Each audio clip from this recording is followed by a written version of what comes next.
Bienvenidos a una nueva cápsula del proyecto de prevención de enfermedades infectocontagiosas COVID-19, autonomía, vida independiente e inserción laboral para personas TEA, financiado por el Consejo Regional del Gobierno Regional de Arica y Parinacota a través del Fondo Nacional de Desarrollo Regional del 6%.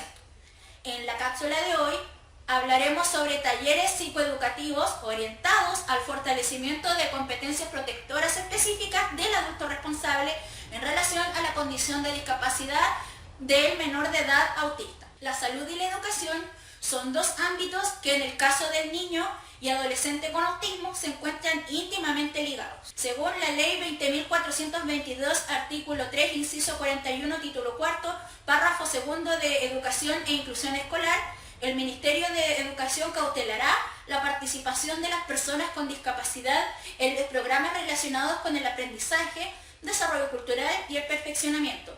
Las instituciones de educación superior deberán contar con mecanismos que faciliten el acceso de las personas con discapacidad, así como adaptar los materiales de estudio y los medios de enseñanza para que dichas personas puedan cursar las diferentes carreras. Esto es para que las personas salgan del mito de que la persona con discapacidad no le van a ayudar en nada en la universidad. La LGE o Ley General de Educación a ustedes los ampara, así que ahí los padres o cuidadores de la persona con autismo que asista a la universidad pueden reclamar este derecho.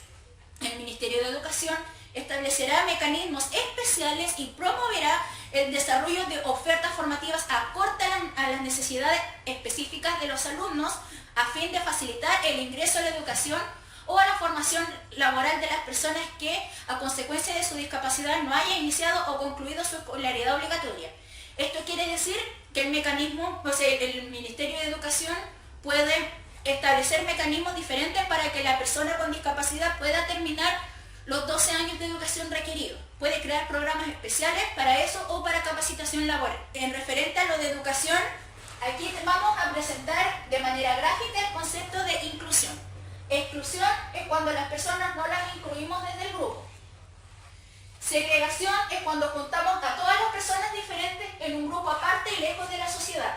Que esto era, por ejemplo, cuando poníamos a las personas con discapacidad en lo que eran las escuelas especiales.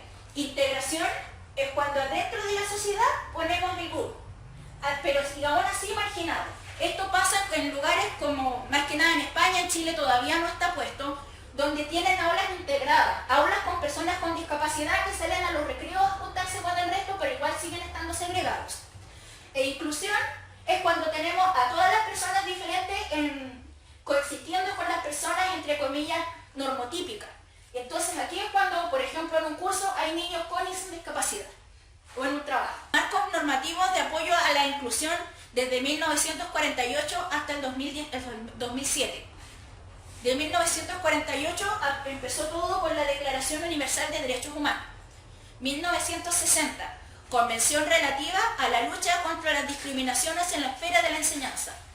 1965, Convención Internacional sobre la eliminación de todas las formas de discriminación racial. 1979, Convención sobre la eliminación de todas las formas de discriminación contra la mujer.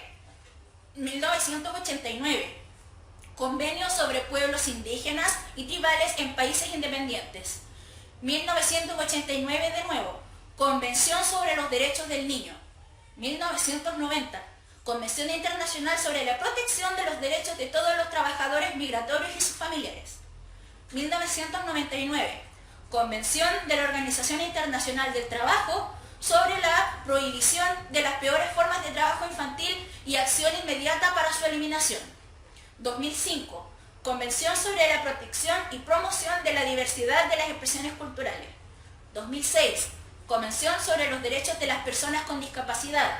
Si ustedes se fijan, esto recién aparece el 2006. Recién hace 14 años se empezó a hablar de mejor forma de cómo incluir a las personas con discapacidad. Y finalmente 2007, Declaración de las Naciones Unidas sobre los Derechos de los Pueblos Indígenas. Vamos a hablar sobre la convención anteriormente mencionada sobre los derechos de las personas en situación de discapacidad. Porque sí, frente a la ONU y a otros organismos, la forma de referirse a una persona con discapacidad es persona en situación de discapacidad. No vale decir minusválido o discapacitado o capacidades diferentes. No, se usa el término persona en situación de discapacidad porque en distintas situaciones se nota, pero no es algo permanente. Se reconoce que existen situaciones que discapacitan y que imponen barreras para quienes poseen legítimo derecho a integrarse y aportar en el desarrollo de sus comunidades. Esta convención fue ratificada por el Estado de Chile el año 2008, por lo tanto pasa a ser ley en nuestro país. Nosotros podemos usarla para hacer valer los derechos de las personas en situación de discapacidad. Se impulsa una revisión de las normativas a esa fecha vigentes en nuestro país, como son la eliminación de barreras y adecuaciones. Ley de 1994, Ley 19.284, Normativa Nacional de Integración. Esta fue la ley que existía antes de la Convención, que establecía normas para la plena integración social de las personas con discapacidad y no consideraba principios articuladores. El 2010, ya ratificada la Convención, sale la Ley 20.422, que busca asegurar el derecho de igualdad de oportunidades de las personas con discapacidad, con el fin de obtener su plena inclusión social, asegurando el disfrute de sus derechos y eliminando cualquier forma de discriminación fundada en la discapacidad. Establece normas de igualdad de oportunidades para personas con discapacidad y considera principios articuladores tales como accesibilidad y diseño universal, vida independiente, intersectorialidad y participación y diálogo social.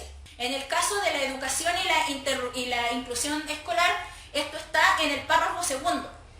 El Estado garantizará a las personas en situación de discapacidad el acceso a los establecimientos públicos y privados del sistema de educación regular, a los establecimientos de educación especial, según corresponda, que reciban subvenciones o aportes del Estado. O sea, si el colegio es subvencionado o es público, el Estado le debe garantizar a la persona con discapacidad que va a poder estar ahí, solo porque tenga financiamiento del Estado.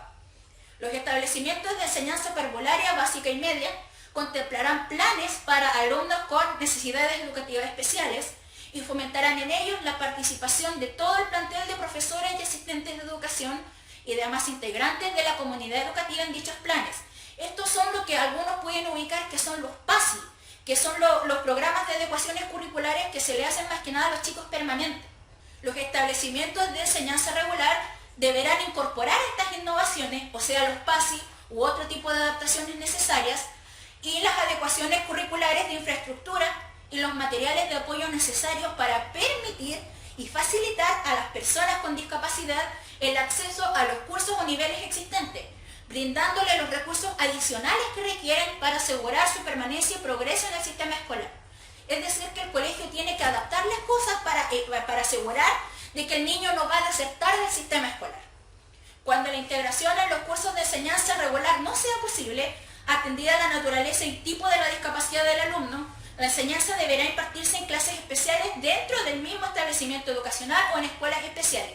Esto quiere decir que si su niño presenta una discapacidad bastante grave como tener un reto múltiple, que son varias discapacidades a la vez, o un autismo severo, no es obligación que usted se lo lleve a una escuela especial. El mismo colegio puede impartirle una clase especial para que siga adaptado dentro de lo que es la escuela regular, similar a lo que hablábamos que sucedía en España. Asimismo, el Ministerio de Educación deberá hacer las adecuaciones necesarias para que los alumnos con discapacidad puedan acceder a las mediciones en la calidad de la educación. Esto quiere decir que si usted tiene una persona con discapacidad en un colegio, no le pueden pasar la misma prueba CINSE que a una persona normal. Tiene que estar adaptada para él. Promover prácticas inclusivas en el ámbito de la educación implica respetar y considerar la heterogeneidad en el aula. O sea, considerar que hay mucha diversidad en el aula, que no son todos los niños iguales, transitar una mirada desde la diferencia a la atención de la diversidad. La integración es heredera de un modelo biomédico centrado en déficit, diagnósticos y tratamientos individuales. En tanto, la inclusión responde a un enfoque social, educativo y pedagógico para el cambio educativo. el decreto 83 para educación parvula y básica, además del decreto 67 de educación básica y media, y el SAE de educación parvularia básica y media es lo que rige en este momento en el tema educativo. El SAE es el sistema de admisión escolar, por si acaso. ¿Cuál es el mejor proyecto por el que puedo optar? ¿Cuál será la mejor decisión en este sentido? Eso de todas maneras va a depender del propio apoderado y de la opción que elija. Tampoco es una idea condenar las escuelas especiales, sino que si el apoderado cree, o el cuidador, que su niño va a estar mejor ahí, es una opción válida, pero que también sepan que no es la única. Ahora pasando al tema de salud, los niños y adolescentes con autismo presentan importantes problemas a nivel sensorial, que pueden ir entre el 69 al 90%. Estos déficits sensoriales pueden afectar la vista, el gusto, tacto, olfato, oído, propiocepción y o sentido vestibular. Para los que tienen dudas, la propiocepción es el equilibrio, ya que propiocepción es la propia percepción del cuerpo. Es yo sentir la pierna, sentir el brazo y por eso ver lo que es el equilibrio. Y el vestibular es el control del espacio. Algunos niños o adolescentes con autismo se sienten sobrepasados por la información sensorial y la evitan, mientras que otros parecen indiferentes a los estímulos que los rodean y se muestran.